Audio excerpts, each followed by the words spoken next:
And good morning, my name is Tutulo Mansag from Barangay Tong, Lumbayan, Sultan Kudarat.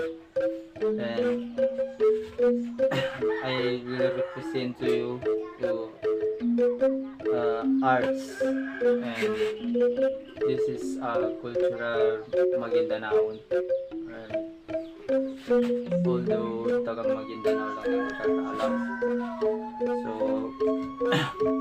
in the heart of Mindanao, the Maguindanaon people have preserved a traditional way of preparing rice as staple food and their culture.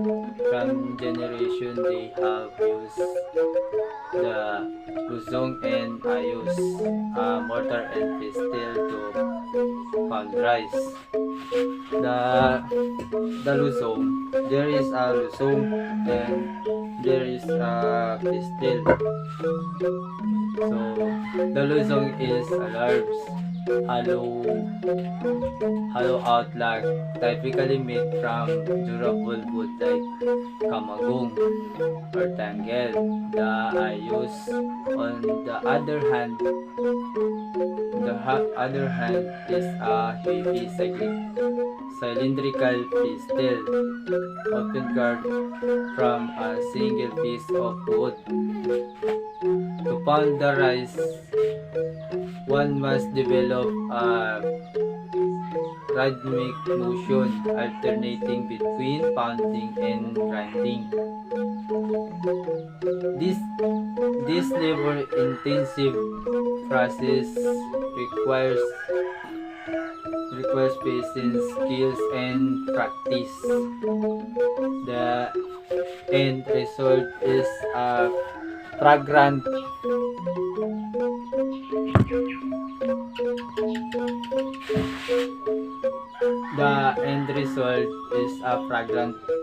fluffy rice that is not only delicious but also steeped in tradition and cultural significance.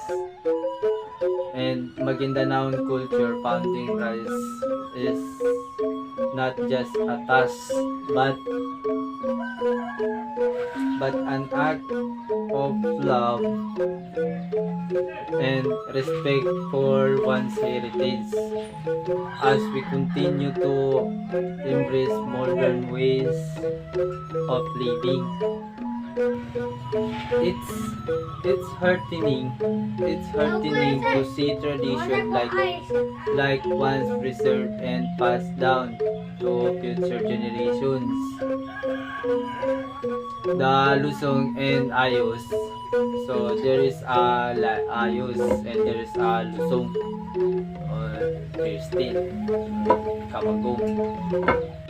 The luzong and ayos remain an integral part of Maguindanaon identity. Part of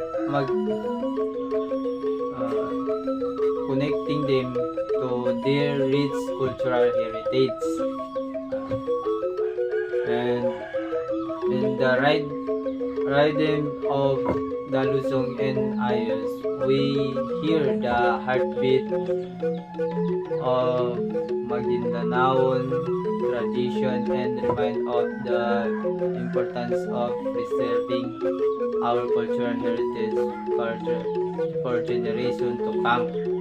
So thank you, and thank you for your watching in this